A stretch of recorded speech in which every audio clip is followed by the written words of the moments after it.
My name is Natalie Cotner, and the topic of this research is on adverse childhood experiences. This research is intended to assist families of children who have experienced adverse childhood experiences, otherwise known as ACEs, and how to look for warning signs and how to assist children who have experienced these things.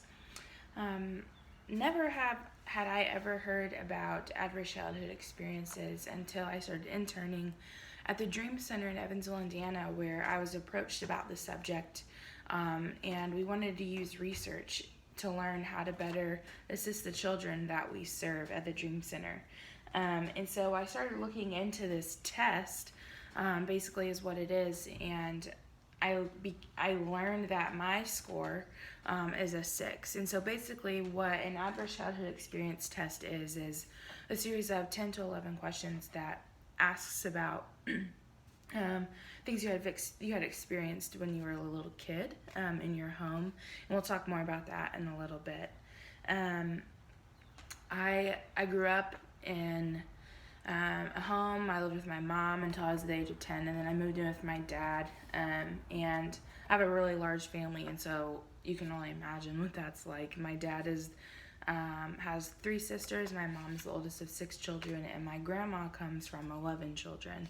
And so it's just a pretty big family with a lot of influences coming from each side in every aspect of that family dynamic. An adverse childhood experience is, well, based on the score of an ACE test. We can accumulate the childhood stress that a specific child has experienced. And so, like I was saying, in my life, my stress was I lived with my mom, and then I moved in with my dad, and it was just a difficult time period for me.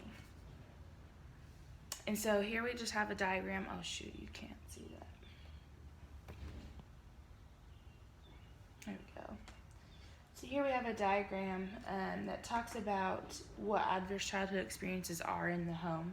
And so one of the questions that it will ask you on the test is if one of your parents had maternal depression, if there was physical and emotional neglect within the home, if your parents had a divorce, if either of your parents struggled from a mental illness, if anyone that lived in your household was incarcerated, if any of your family or if you were homeless, if there was domestic violence happening within the home, if there was substance abuse happening within the home, or emotional and sexual abuse. And those community environments as well from growing up as a little child include poverty, if you were ever discriminated against, if there was a lack of opportunity for you in your community most likely because of discrimination, if there was poor housing, and if you grew up with a lot of violence in your neighborhood or the community that you lived in. An ACE score, there's just questions that are related to things such as abuse, emotional, physical, and sexual. And it will talk about the household challenges, kind of like what we were just saying. If there was partner violence between either your mom or your dad or your foster family, whoever the child lived with. If there was substance abuse within the home, mental illness within the home. And it doesn't have to be just a mom or a dad. It was anybody who lived within the household, because the actions and the illnesses and things like that don't affect only the person, but they affect everyone around them. Childhood experiences that are either positive and negative, they have a huge impact on our future society. They also have a huge impact on our future violence, victimization, and perpetration. And they also have a lifelong effect on our bodies. And this is something that I had always wondered about, and I had never heard about until I started doing this research, that the childhood stressors and the experiences that we have as children actually affect our bodies, and they affect how we develop and how we grow. Every person is affected by at least one ACE. So like I said, my score is a 6, but your score could be a 1, but that still means that you have experienced an adverse childhood experience. And so at least every person in the United States has experienced one type of these things. And I would even go further to say that the most common likely one would be divorce because of the high rate of divorce that we have in our nation. Early experiences are an important public health issue. ACEs have been linked to risky health behavior, chronic health conditions, low life potential, and even early death. This is a figure here, and it pretty much talks about going from conception all the way until we die. And so at conception, when we're in our early childhood place, we experience adverse childhood experiences, and then we experience disrupted development. And so what that's saying is, if you are a child who have experienced 4 or more ACEs, your neurodevelopment is going to be impaired. And then it even goes on to, as the farther you get in your life, your social and emotional and cognitive impairment and development will also be affected by those experiences you had when you were a child. And we'll go into the adoption of health risk behaviors. So that's just talking about, so let's say, for example, when you get into high school, if you're partaking in premarital sex and not using protection, you're experiencing a health risk behavior because you are more likely to get pregnant. If the child starts to use drugs as they get into their middle school, teenage, high school years, they begin to drink, they begin to drive recklessly, they begin to do, they could even be a bully, so they're abusing another human because maybe they saw that in their past. And so they're taking these health risk behaviors because it's what they know and it's all they've experienced in their life. And this can lead to disease, disability, and social problems. So that person, that individual, that child could become incarcerated, so that would lead to a social issue. That person could become disabled because they were drunk driving. This person could start to have disease, so lung cancer from smoking, or liver cancer from, drinking, or anything that's related between substances. Or even, I would go further to say the disease is more talking about mental health problems, mental health issues. And then all of these things can take a toll on one's body, so it can lead to early death. So a few most common health risks based on someone's ACE score. Granted, I don't think I said this earlier, an ACE score can be considered really high if it's anything 4 or above, and like I've said, mine is a 6. And so when I was doing this research, I was just very startled. As the number of ACEs increases, so does the risk for mitochondrial infraction, asthma, mental illness, disability, coronary heart disease, strokes, and there are many more. The list just went on and on and on. And so this is a public health issue, like I said earlier, because anybody in the United States can experience these things. It's not just for people who are in poverty or who are disadvantaged.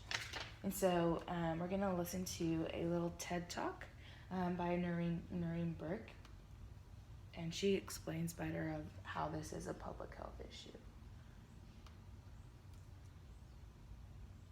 Sorry, this is not working.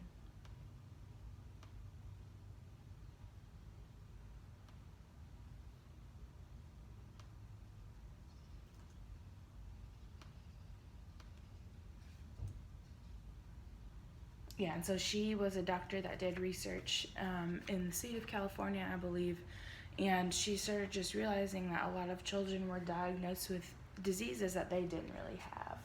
So let's get here really quick.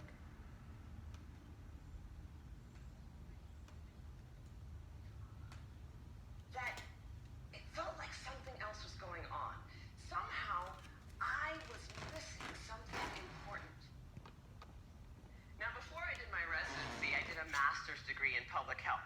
And one of the things that they teach you in public health school is that if you're a doctor and you see 100 kids that all drink from the same well, and 98 of them develop diarrhea, you can go ahead and write that prescription for dose after dose after dose of antibiotics, or you can walk over and say, what the hell is in this well?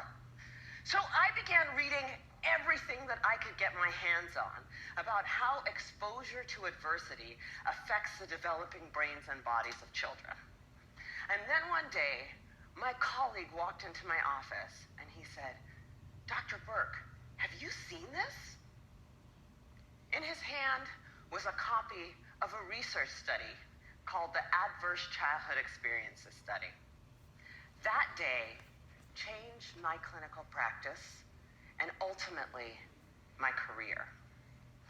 The Adverse Childhood Experiences Study is something that everybody needs to know about.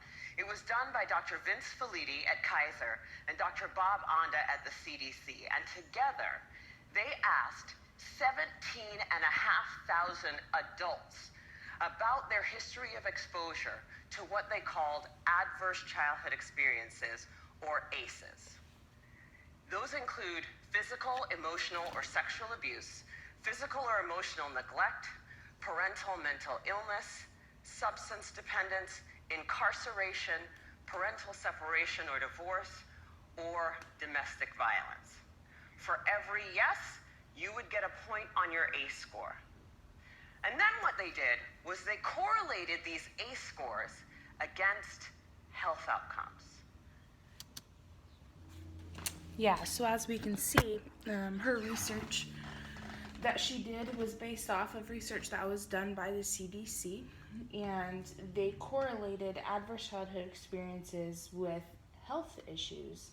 And so I've kind of just been talking about how these ACE scores can affect long term, how we grow up, and the things that we experience. And so those health risks, the list just goes on. And the one that surprised me the most was, I think, is talking about how it can put so much stress on someone's body that it can lead them actually to have cardiac arrest, which was just wild to me. And also the diseases that we can contract, like I was saying, like mental illness, that's genetic. And so if our parents have that, we're more likely to have that.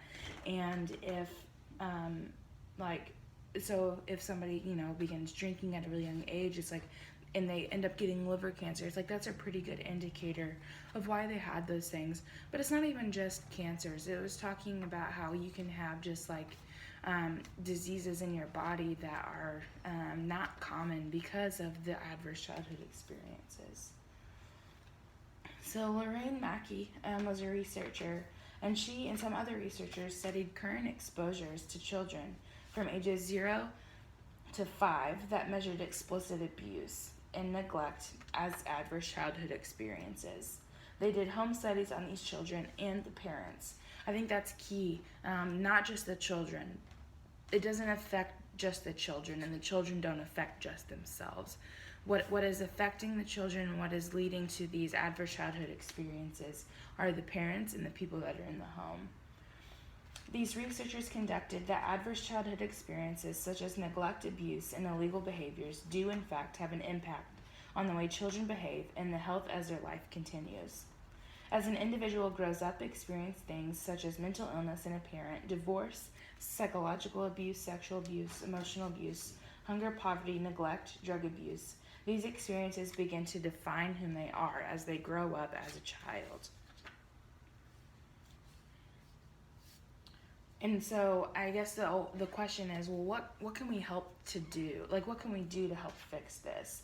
And something that the ACEs test doesn't include are positive experiences a child has had throughout their lifetime.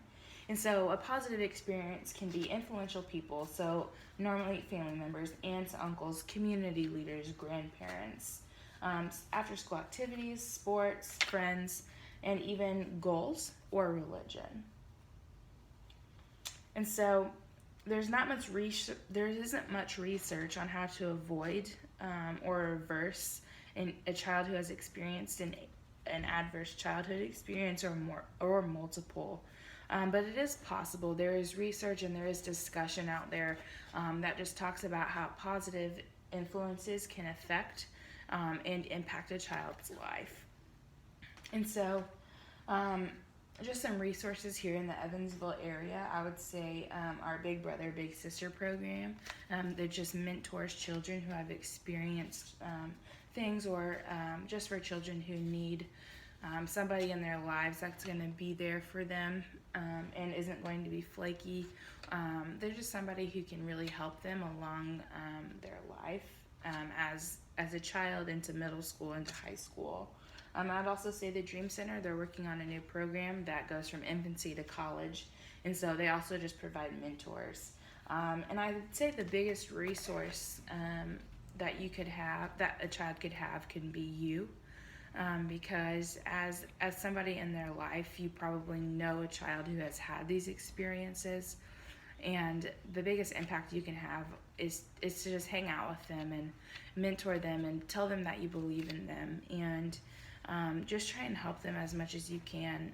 So yeah, I would say the biggest resource that a child can have is you. And just remember that ACEs affect everybody, and it's not just categorized for one population.